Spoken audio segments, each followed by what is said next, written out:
자, 오늘 우리가요.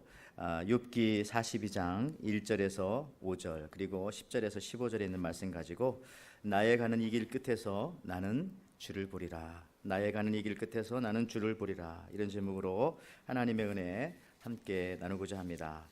우리 프랑스의 천재 화가였던 에밀 리노프라고 하는 이분은요. 여러분 주보 겉표지에 나와 있는 그림인데요. 1881년에 발표한 작품 The Helping Hands라고 하는 돕는 손이라고 하는 유명한 제목의 그림입니다. 이 작품에는 여러분 보는 것처럼 파도가 치고 있는 망망대해에 한 척의 배가 그려져 있고요. 그리고 두 사람밖에 탈 수 없는 조그마한 배 한 척의 작은 배에 늙은 어부와 나이 어린 소녀가 앉아 있는 그런 그림입니다. 커다란 노가 있고 할아버지와 소녀가 나란히 앉아서 노를 함께 저어가는 그런 그림입니다. 소녀를 보면은 상당히 아름답고 또 그 눈빛이 영롱합니다. 그런데도 이 바다 한가운데 있는데도 바다를 무서워하지 않고 또 세상도 무서워하지 않는 그런 사랑스러운 눈빛으로 할아버지 얼굴을 쳐다보면서 열심히 노를 졌습니다. 이 소녀가 밝은 얼굴로 할아버지를 바라보면서 열심히 노를 졌는데 사실은 젓는 척 하는 것이죠. 실상은 할아버지가 노를 젓는 것입니다. 할아버지가 힘차게 능숙하게 노를 젓고 있고 이 소녀는 자기의 손을 할아버지의 손 위에 또 그 노 위에 올려놓은 것입니다. 어린아이가 할아버지 손 위에 손을 얹어 놓고 같이 노를 젓는데 이것이 할아버지한테는 또 큰 도움이 된다는 것입니다. 왜 그러냐면은 힘이 되고요. 그래서 이 제목을 이 돕는 손이다라고 이 제목을 붙였는데 실상 노는 이 할아버지가 젓는 것이고 뭐 아이가 어떤 힘이 있겠습니까? 그러나 할아버지 얼굴을 쳐다보면서 할아버지의 마음을 기쁘게 하면서 그의 손을 같이 얹어 놓았기 때문에 힘이 생기고 같이 노를 젓는다. 뭐 이런 의미입니다. 여러분 많은 것들을 이렇게 저렇게 생각할 수 있게 하는 그런 그림입니다. 역사는 하나님께서 주관하시죠. 우리가 이것 한다 저것 한다 하지만은 실상은 우리 인간들이 하는 것은 별것 없습니다. 그러나 이렇게 하나님의 손과 우리의 이 작은 손이 합하여서 하나님의 위대한 역사를 항상 이루어가는 것입니다. 뭐 그런 상징적인 의미가 이 헬핑 핸드라고 하는 이 그림 속에 들어있는 것이죠. 자, 오늘은 이 의미 있는 주일입니다.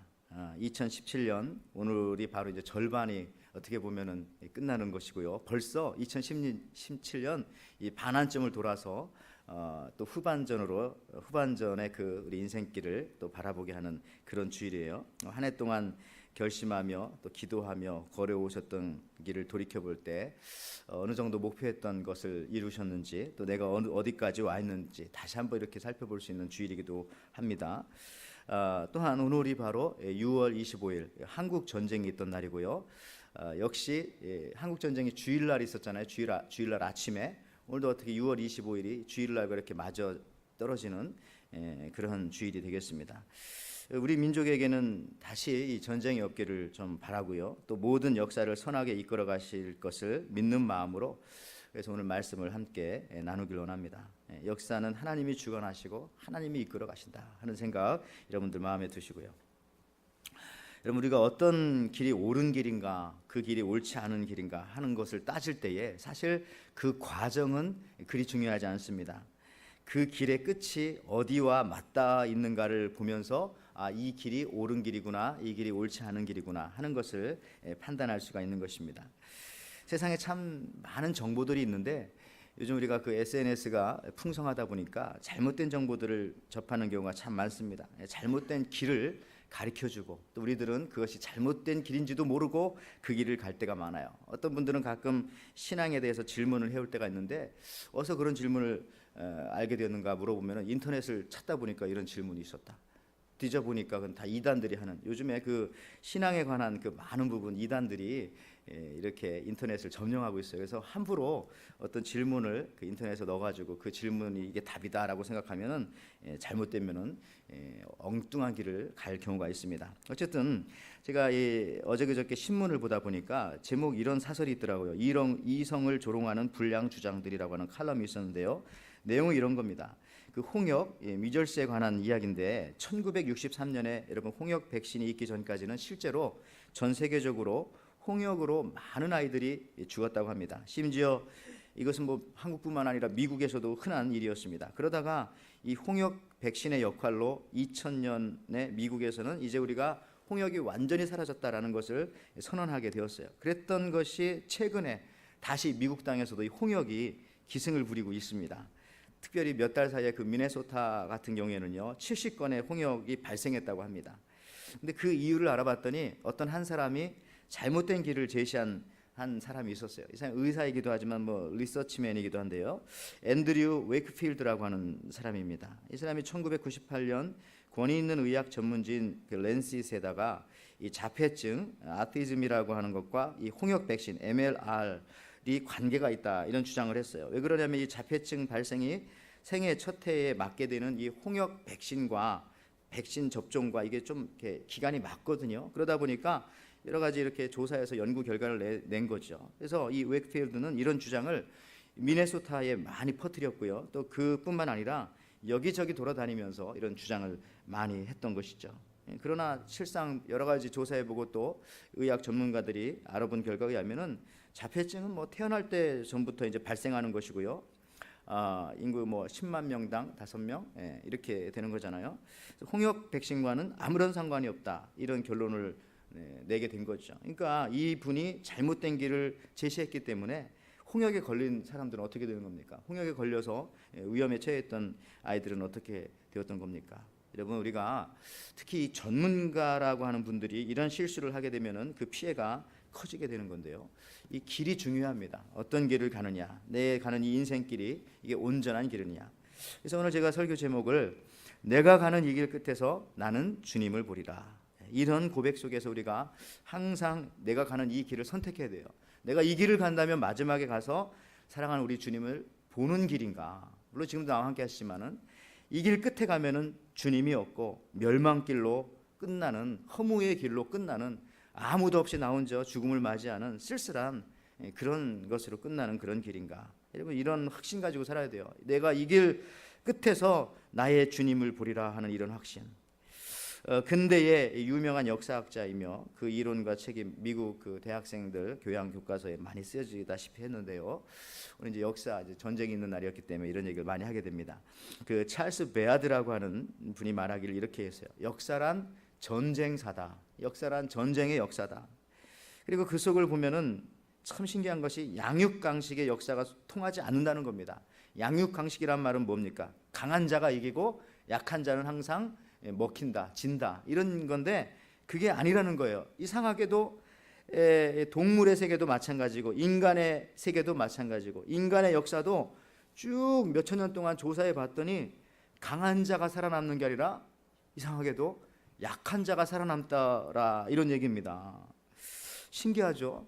근데 이것이 매우 성경적입니다. 여러분 마태복음 5장 5절에도 보면은 온유한 자는 복이 있나니 그들이 땅을 기업으로 받을 것이요.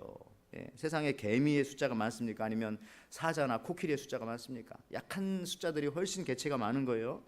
그러면서 이 베아드는 말하기를 전쟁 속에서 심판과 구원의 역사가 동시에 일어난다라고 말을 했어요. 그리고 주목할 것은 악한 자를 멸할 때 하나님께서는 선한 자를 사용해서 악한 자를 멸하는 게 아니라 악한 자를 멸할 때 더 악한 사람을 사용해서 그 악한 자를 멸한다는 거예요. 그러니까 세상은 자꾸 더 악해져 가는 것이 당연하고요. 그리고 우리가 하나님을 믿는 선한 자로 살아갈 때에 악한 자를 내가 심판할 필요가 없다는 겁니다.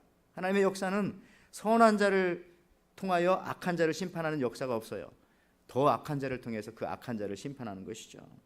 여러분들 그래서 악한 자의 경우 성공 승리 그래서 커지게 한 다음에 그 악한 자가 이제 교만의 끝까지 올라간 다음에 마지막에 확 떨어져서 망하게 하는 거예요. 우리가 보면은 야, 저 사람이 저렇게 망할 수 있을까 이런 생각을 하게 되어지는 것입니다.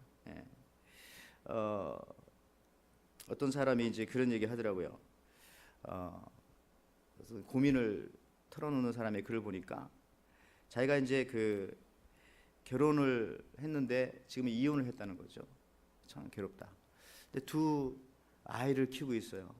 근데 이 아내는 자기하고 이혼하고 나가가지고 더 좋은 사람, 더 잘생긴 사람하고 지금 잘 살고 있는 거예요. 근데 이 소식이 자기 자녀들한테 알려지지 않게 하려고 지금 전전긍긍하고 있고, 그리고 또 아버지는 갑자기 쓰러지시더니 뭐 지금 죽었는지 살았는지 그 상태로 지금 계속 중환자실에 누워 있고, 그리고 자기 둘째 동생은 연애하다가 가족이 반대하니까 그걸 못 이겨가지고 자살해서 죽고, 그리고 자기 또 하나 있는 동생은 뭐 이혼한다고 막 소송하고 있고 뭐 난리를 피고 있어요.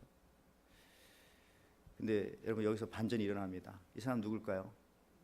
나는 이재용이야. 삼성그룹 부회장이잖아요. 여러분들 이런 거 보면서 이 부유하고 모든 걸 많이 갖고 있고 했다고 해서 그게 다 행복한 것은 아니구나. 여러분들, 이 마지막에 이 악한 자들은 뭐 그 사람 악하다는 건 아닙니다만은 이렇게 확 망해서 떨어지게 한다. 그러니까 우리가 역사를 심판할 필요조차도 없다는 것입니다. 또 우리가 역사 속에서 우리는 신기한 것 하나를 발견하게 되는데, 이 베아드는 그런 말을 합니다. 벌과 꽃의 관계 같은 것이다, 역사는. 자, 꽃의 입장에서는 벌이 와가지고 자기 꿀을 자꾸 훔쳐갑니다. 그리고 자꾸 빼앗아 가죠. 근데 놀랍게도 이런 과정을 통해서 꽃에 수분이 이루어지는 거죠. 수정이. 그러니까 열매를 맺히고 또 그 다음 세대를 이어가는 거죠. 그러니까 벌이 꽃을 섬기는 것일까? 아니면 꽃이 벌을 섬기는 것일까? 더 나아가서는 지금은 빼앗기는 것 같지만 그것이 얻는 것이고, 또 지금은 얻은 것 같지만은 나중에 가봤더니 그것이 잃었던 것이고, 지금 잃는 것 같지만 나중에 그것이 또 얻었던 것이고, 이게 바로 역사라는 겁니다. 오늘 이 한국 전쟁 기념일을 맞이하면서 하나님이 주관하시는 역사를 통해서 우리가 보아야 할 부분입니다. 67년 지났는데 역사는 하나님이 주관하시는 거구나. 반드시 강한 자가 이기는 것도 아니고 하나님이 모든 역사를 이끌어 가신다는 사실을 여기에 우리가 한번 깨닫고 그 하나님의 그 주관하심에 우리의 모든 것들을 맡기면서 살아가는 거죠. 우리가 살아가는 이 땅은 많은 이 보는 것들 때문에 제대로 보지 못하게 하는 혼미케 우리를 만들 때가 참 많습니다. 사람을 사람으로 봐야 되는데 어떤 때는 사람을 어떤 things, 어떤 물건 이런 걸로 자꾸 보게 만드는 거죠. 하나님을 본 자가 사람을 정확히 보거든요. 근데 요즘에 보면은 사람을 사람으로 여기지 않고 사람 목숨을 가볍게 여기고 하는 것은 하나님을 만나지 못했기 때문에, 하나님을 본 사람만이 사람을 제대로 사람으로 보는 거예요. 하나님의 형상으로 볼 수 있는 겁니다. 그래서 마태복음 5장 8절에도 마음이 청결한 자는 복이 있나니 저희가 하나님을 볼 것이며, 그리고 하나님을 본 사람만이 사람을 사람으로 제대로 볼 수가 있다. 오늘 본문에서 여러분 당대 의인이라고 말하는 욥이 나옵니다. 오늘 또 지난주와 같이 어떻게 보면 성경의 마지막 부분을 보는 시간인데, 욥기는 1장부터 시작해서 42장으로 막을 내리는데, 사실 욥기는 성경에서 가장 어려운 책이에요. 이해하기도 어려운 책이고 또 지루할 수 있는 책이고 또 신학적이고 철학적인 문제를 깊이 다룬 책입니다. 주제는 뭐 그런 거죠. 왜 의인이 고난을 당하는가? 결국 마지막에는 이런 대답을 얻게 됩니다. 의인은 없나니 하나도 없다. 그리고 하나님의 무조건적인 사랑을 통해서 우리가 은혜를 받고 구원을 받는 것이다. 뭐 이러한 결론에도 이르게 되어지는 그런 성경입니다. 오늘 욥은요, 이 험난한 고난을 통과하고 난 후에 그가 하는 말이에요. 오늘 욥기 42장 5절에 내가 죽게 대하여 귀로 듣기만 하였사더니 이제는 눈으로 주를 배움나이다. 내 인생 마지막에 내 가는 이 길 끝에서 주님을 봅니다 하는 그런 표현과도 흡사한 거죠. 여러분, 욥은 하나님에 대해서 들었어요. 그런데 이제는 하나님을 눈으로 본다는 겁니다. 어떻게 이렇게 엄청난 고백을 욥이 할 수 있었을까요? 여러분들 혹시 자녀들이 학교에서 성적 받아오시면은 점수를 봅니까? 아니면 등수를 봅니까? 사실은 점수를 봐야 되는데 우리 한국 부모님들은 다 등수를 보죠. 그래서 우리가 살아가는 경쟁 시대이기 때문에, 그래서 80점이어도 1등이면 괜찮다, 잘했다. 근데 99점이어도 2등이면 안 된다, 이렇게 얘기하잖아요. 더 열심히 하라고 하잖아요. 잘했지만 너 조금 더 열심히 해라. 여러분들, 무엇을 보느냐, 바로 그것이 그 사람의 가치관이고 그 사람의 미래관이고 그 사람의 미래가 거기에 달려 있어요. 지금 내가 무엇을 보느냐, 무엇을 보고 살아가느냐, 어떤 것을 보고 살아가느냐에 따라서 그 인생이 달라진다는 겁니다. 또한 오늘 욥이 이와 같은 고백이요, 그의 인생길을 달려와서 하는 말인데, 내가 가는 이 길 끝에서 나는 주를 봅니다. 내가 내 인생 길을 끝까지 달려갔는데 그곳에 가보니 아무것도 없었다. 그곳에 가보니까 죽음과 절망과 고통뿐이었다라고 고백하는 것이 아니라 내가 가는 이 인생 길 끝에 나는 주님을 봅니다. 이런 확실한 신앙 고백을 가지고 살아가는 사람들이 욥이고 또한 예수를 믿는 우리들입니다. 맞죠? 이런 사람이 현재 고난을 이겨낼 수 있고요, 가장 의미 있는 삶을 살아낼 수가 있는 것입니다. 여러분 무엇을 봅니까? 이와 같은 미래에 대한 확신이 없으면은 언제나 이 현재가 흔들리게 되어 있어요. 나는 주를 보리라 고백한 욥의 신앙 고백, 그것이 여러분 거짓이 아니라는 것이 오늘 사실 본문의 그 직접적인 증거가 그의 삶 속에서 나옵니다. 그것이 뭐냐면은 제가 앞서 말했지만은 하나님을 본 사람은 그 다음부터 사람이 보이기 시작합니다. 사람을 사람으로 보기 시작합니다. 자, 욥기 42장 10절 말씀이잖아요. 욥이 그의 친구들을 위하여 기도할 때에 여호와께서 욥의 곤경을 돌이키시고 여호와께서 욥에게 이전 모든 소유보다 갑절이나 주신지라. 욥의 고난이 사실 언제 끝났습니까? 욥의 친구들을 위해서 기도할 때입니다. 이 친구들은 근데 어떤 사람들이에요? 욥의 친구는 여러분 욥의 처절한 절망의 소리를 듣고 위로하기 위해서 처음에는 와서 말을 시작했습니다. 첫 번째는 엘리바스, 두 번째는 빌닷, 세 번째는 소발. 조언을 하기 위해서 입을 열어요. 세 친구들의 조언을 들어보면 정말 주옥 같은 내용이고 다 맞는 얘기입니다. 하나도 틀린 말이 없어요. 틀린 말은 없는데 얄미워요. 여러분 그런 사람들 있잖아요, 그죠? 그 사람 하는 말이 맞는데 듣기 싫어요. 이런 사람이 있어요. 왜 그럴까요? 사랑이 없기 때문에. 정의는 있는데 사랑이 없어요. 이제 그런 식입니다. 엘리바스와 빌닷과는 3번 대화를 하고요, 길게. 그 다음에 소발과는 2번 대화를 합니다. 그 내용이 욥기의 전체적인 내용이에요. 그러니까 이 욥기라고 하는 성경이 이게 어려워요. 재미가 없고. 그러니까 8번의 긴 대화가 기록되어져 있는 것이 이 욥기라고 하는 성경인데요. 대화의 내용은 한결같이 친구들은 욥이 무슨 죄가 있기 때문에 내가 이런 고난을 당한다라는 것을 계속 얘기하고 있고요. 욥은 끝까지 나는 깨끗한데, 나는 온전한데, 이걸 계속해서 주장하고 있는 겁니다. 그래서 대화의 내용이 점점 더 격렬해지면서 친구들의 위로는 결국 욥을 위로하지 못하게 되고 오히려 욥은 친구 관계에서마저도 절망적이라는 것을 깨닫게 되면서 더욱더 큰 절망에 나락으로 떨어지게 되는 거죠. 그래서 어떤 신학자들은 심지어 이렇게도 말합니다. 차라리 위로하러 왔던 욥의 새 친구보다 욥의 아내가 낫다. 근데 욥의 아내는 어떤 사람이었어요? 욥에게 이런 말까지 했어요. 욥기 2장 9절에 그의 아내가 그에게 이르되 당신이 그래도 자기의 온전함을 굳게 지키느냐? 차라리 하나님을 욕하고 죽어라. 아내가 욥한테 그런 말을 했어요. 근데 어떤 신학자는 위로하러 왔던 욥의 새 친구보다 차라리 이 아내가 낫다. 이유가 뭐냐? 욥의 새 친구들은 자기들끼리 논쟁하고 잘못된 점들을 찾아내려고 하지만은 욥의 아내의 말은 투박하지만 그래도 이런 얘기잖아요. 당신 하나님께 나가라. 너 하나님께 나가서 따져라. 이런 얘기잖아요. 이거 어떻게 보면 또 친구들보다 투박하긴 하지만 아내가 낫다. 참 아이러니컬합니다. 그런데 이렇게 자기에게 상처를 주었던 친구들을 위해서 욥기 42장 마지막 부분에서 기도할 때에 바로 그때에 욥에게 있었던 모든 고난이 멈춰지게 되었다는 겁니다. 여러분 욥이 하나님을 보았다는 증거가 그의 삶 속에서 아주 구체적으로 드러나는 그런 장면입니다.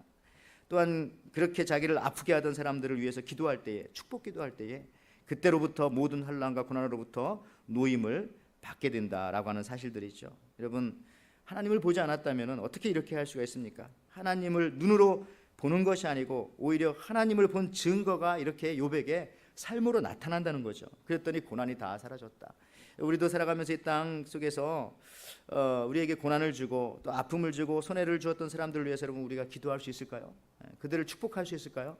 사실 그렇게 될 때 우리를 괴롭히는 것이 이 세상에는 아무것도 없다는 겁니다. 그것마저도 우리가 하게 되어질 때에 여러분 오늘 이 말씀, 이 높은 신앙의 단계까지 올라가고 하나님을 본 사람들의 삶이 여기까지 가야 한다는 것인데 그렇게 되면은 결국은 내가 자유로워지고 내가 축복을, 내가 은혜를 더 받게 되어진다는 겁니다. 그런데 여러분들 신약 성경에서도 보면은 이 바울과 실라가 있어요. 이 사람들이 이제 전도를 하다가 빌립보 감옥에 갇히게 되었습니다. 그것도 착고에 채워져 가지고 낮에는 매질을 당하고 밤에는 눅눅한 지하 감옥에 갇혔습니다. 그런데 그들은 그곳에서 원망하지 않고 기도하고 찬송했어요. 그랬더니 그들을 묶고 있었던 착고가 풀어졌습니다.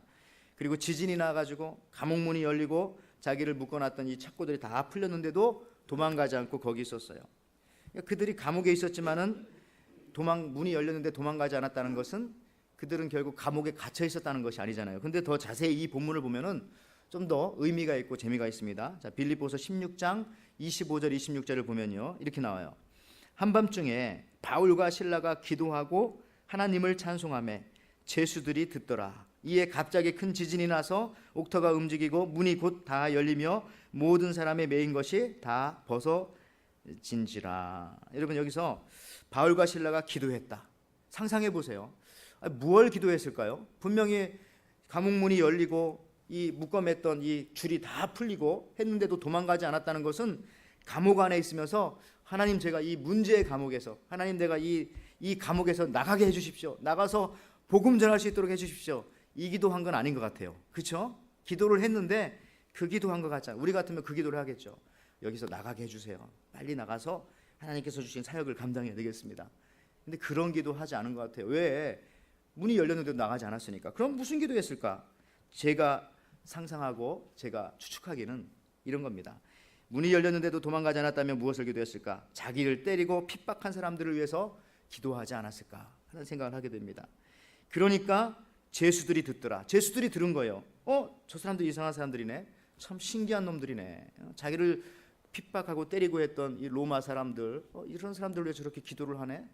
그러니까 제수들이 들은 거예요. 그렇지 않았으면 제수들이 뭐 듣겠습니까? 거기서 관심도 없죠. 참 이상한 놈들이다 하면서 들었다는 거죠. 여러분, 혹시 유럽 여행하면서 이 스코틀랜드 가보신 적 있으세요? 저도 한번 스코틀랜드 한번 가보고 싶은데, 이 스코틀랜드에 가면은 이 뮬이라고 하는 섬이 있습니다. 너무나 아름다운 섬인데 이 섬에 비밀이 하나 있어요. 이 섬에 있는 그 비밀은 뭐냐면, 이 섬에 있는 모든 길이 다 원웨이, 1차선이에요. 1차선. 그러면 어떻게 차를 운전하고 다니느냐? 그러니까 이제 450m쯤 가면 넓은 지역이 나와요. 모든 길이 그래요. 그럼 거기서 또 기다렸다가 서로 이제 차끼리 이렇게 비켜나고 이런 식으로. 그러니까 이 섬에서 운전하면서 살려면은요, 항상 내 운전에 상대방을 계산해 넣어야 된다는 겁니다. 그래야만 앞으로 전진할 수가 있다는 거예요. 그래서요, 이 뮬이라고 하는 섬에 오래 살다 보면은 사람이 모순적인 일상에서 신비를 발견하게 된다. 여기서 한 10년, 20년 살면은 항상 자기 삶이 나만을 위해서 사는 게 아니라 내 삶 속에 다른 사람의 인생도 포함시켜 가지고 내가 앞으로 살아갈 길들을 계산하면서 살아간다는 것이에요. 근데 그게 상당히 사람들의 삶을 오히려 원웨이이기 때문에 좁게 만드는 것 같지만은 더 풍성하게 만들고 더 창의적이고 더 풍성하고 더 사랑스럽게 만들어 간다는 겁니다. 즉, 내게 맞춰 사는 것이 아니라 상대방에 맞춰 살게 될 때 나타나는 신비한 현상들을 경험하게 된다는 거죠. 또 다른 세상을 경험하게 된다는 겁니다. 상대방을, 타인을, 애인을, 남을 위해서 살 때 여러분 거기서 큰 기쁨이 오지 않습니까? 나를 위해서 살지 않고 뭐 그런 것들이 충만한 섬이래요. 오늘 본문에서도 욥이요, 하나님을 눈으로 보았습니다 라고 하는 것에 대한 증거가 무엇이냐? 하나님을 본 사람이기 때문에 이제 드디어 사람이 보이기 시작합니다. 하나님을 만난 사람이기 때문에 이제 친구들이 제대로 보여요. 저 친구들도 용서받을 죄인이구나, 하나님의 긍휼하심의 대상이구나. 입으로 말하는 거 들으면은 참 미흡고, 정말 내가 저런 사람들을 친구로 두었나 할 생각하지만 나중에 하나님을 만나고 나서 보니까 나도 마찬가지지만 저 사람도 하나님의 긍휼하심이 없으면, 하나님의 은혜가 없으면 살아갈 수 없는 똑같은 인간이구나라는 것을 깨닫게 되어질 때 그들을 위해서 기도했다. 그랬더니 욥에게 닥쳐왔던 모든 환난이, 모든 고난이 막을 내리게 되었다라는 사실들입니다. 여러분, 자기 인생에 다른 사람까지도 포함하여 계산하며 사는 인생, 이것이 바로 하나님을 본 사람들의 특징입니다. 나쁜 사람이 나쁜 사람이라잖아요. 여러분, 그 한국에 이런 유머 같은 건데 이런 얘기 있더라고요. 뭐 오복남, 오복녀, 오복이라는 거 알죠? 5가지 복. 그래서 오복남은 어떤 사람이냐? 첫째, 건강해야 된대요. 인정하죠? 두 번째, 돈이 있어야 된다고 하네요. 셋째, 오복남은 딸이 있어야 된다. 넷째, 친구가 있어야 된다. 다섯째, 애인이 있어야 된다. 한국 사람들인가 봐요. 애인. 자, 그럼 오복녀의 특징은 뭘까? 역시 5가지가 있어야 된다고 하네요. 첫째, 건강이 있어야 된다. 둘째, 돈이 있어야 된다. 셋째, 딸이 중요해요. 딸이 있어야 된다. 넷째, 친구가 있어야 된다. 여기까지 똑같아요. 근데 5째는 남편이 없어야 한다. 이렇게 되더라고요. 이걸 보면서도 아유 섬뜩하더라고요. 물론 이게 세상 사람들의 기준입니다만은 내 인생에 좀 빠져줬으면. 근데 남을 포함해서 살아갈 때 우리가 아름다운 인생 되는 건데요. 성경에 오늘 욥과 같이 내가 가는 이 길 끝에서 하나님을 본 사람이 있습니다. 이 욥과 같이 누구냐 하면은 스데반. 사도행전 7장 55절에 보니까 스데반이 성령 충만하여 하늘을 우러러 주목하여 하나님의 영광과 및 예수께서 하나님의 우편에 서신 것을 보고, 이와 같이 주님을 보고 난 다음에 스데반에게 나타나는 현상이 무엇입니까? 인간관계를 다시 한번 회복시켜 다른 사람을 용서하는 거잖아요. 그 다음 구절에 사도행전 7장 60절에 무릎을 꿇고 크게 불러 이르되 주여 이 죄를 그들에게 돌리지 마옵소서. 이 말을 하고 자니라. 이 자니라라고 하는 의미도 있어요. 여러분, 사람들이 왜 잠을 못 자요? 왜 어떤 때 잠을 또 자요? 마음이 편안할 때 잠을 자는 겁니다. 마음이 편안하지 못하면은 아무리 가진 게 많고 몸이 건강해도 잠을 못 자는 거예요. 근데 이 스데반은 잔이라. 왜냐하면 모든 사람들 용서했거든요. 인간관계가 좋아. 그러니까 잔이라. 여러분, 욥과 스데반과는 다른 삶을 살았던 한 사람이 있어요. 그 누구냐면은 솔로몬입니다. 안타깝게도 이 솔로몬은요, 사는 날 동안에 이 사람은 인생 끝을 바라보고 살았던 사람이 아니에요. 참 그래서 안타깝습니다. 아무리 지식과 지혜가 있고 금은 보석 물질 권력 명예가 많았어도 그것이 의미가 없었어요. 솔로몬 이후에 나라가 두 동강이 났잖아요. 오늘 6.25인데 남북이 갈라졌던 것처럼 남북이 두 동강이 난 거예요. 열왕기상 4장 25절에 이런 표현들이, 이게 자주 솔로몬한테 나오는 말이거든요. 솔로몬이 사는 동안에 유다와 이스라엘이 단에서부터 부엘세바에 이르기까지 각기 포도나무 아래와 무화과 나무 아래에서 평안히 살았더라. 근데 언제요? 사는 동안에만. 이걸 솔로몬이 사는 날 동안만 바빠서 그 길 끝에서 주님을 보면서 살지를 못했다는 거죠. 남을 보지 못했어요. 특히 이 열왕기상 이런 데 읽어보면요, 솔로몬이 부인이 1000명이었는데 애굽 부인을, 이집트 부인을 왕비로 삼은 이후부터는요, 그 전에 하나님 앞에 예배도 잘 드리고 1000번제를 드렸잖아요. 하나님을 섬기던 이런 게 다 사라지고 그 다음부터는 성경이 어떻게 기록되는지 아세요? 한번 읽어보시면 알겠지만은 얼마나 솔로몬이 많이 가졌는가, 얼마나 호화롭게 살았는가, 이것만 성경에 기록돼요. 예를 들어 가지고 뭐 솔로몬에 앉아 있는 그 왕의 보좌는 상아, 코끼리 이 뿔로 되어져 만든 건데 거기에 금으로 도금으로 했고 그 보좌는 6층 계단 위에 있고 뭐 이런 표현들만 쭉 나오는 겁니다. 여러분들, 근데 안타깝게도 이 솔로몬은 내가 가는 이 길 끝에서 주를 보리라고 하는 그 신앙 고백이 확실하지 않았기 때문에 결국 그가 죽고 나니까 나라가 남북으로 갈라져 버렸잖아요. 그리고 결국은 안타까운 그 역사적인 현실 속으로 들어가게 되는 것입니다. 제 말씀 마치면서 1912년 이 타이타닉호가 침몰할 때에 이 로리스 윌리엄스라고 하는 청년이 있습니다. 이 사람이 영국에 살았던 사람인데 하버드 대학에 합격해서 미국으로 가는 길에 이 타이타닉을 탄 거예요, 처음으로. 근데 3등 칸에 탔습니다. 배에 근데 물이 들어오면서 배 가라앉잖아요. 이제 3등 칸에서 막 문을 부수면서 막 올라오는 거예요. 문을 부수면서. 근데 이제 그때 이제 선주가 너 문을 부수면 안 된다. 그랬더니 지금 배가 안 가라앉을 줄 알았나 보죠. 근데 이게 무슨 대수냐 하면서 문을 막 부시면서 올라와서 그 사람 때문에 또 많은 사람이 살았어요. 이런 것들이 이제 위키피디아에 다 나옵니다, 자세하게 영어 사전에. 그런데 나중에 보니까 그 배의 구명정이 승객의 숫자의 절반밖에 없었잖아요. 그 이유는 뭡니까? 이 타이타닉호의 외관을 아름답게 하기 위해서 그 배도 구명정도 많이 비치를 안 해놨어요.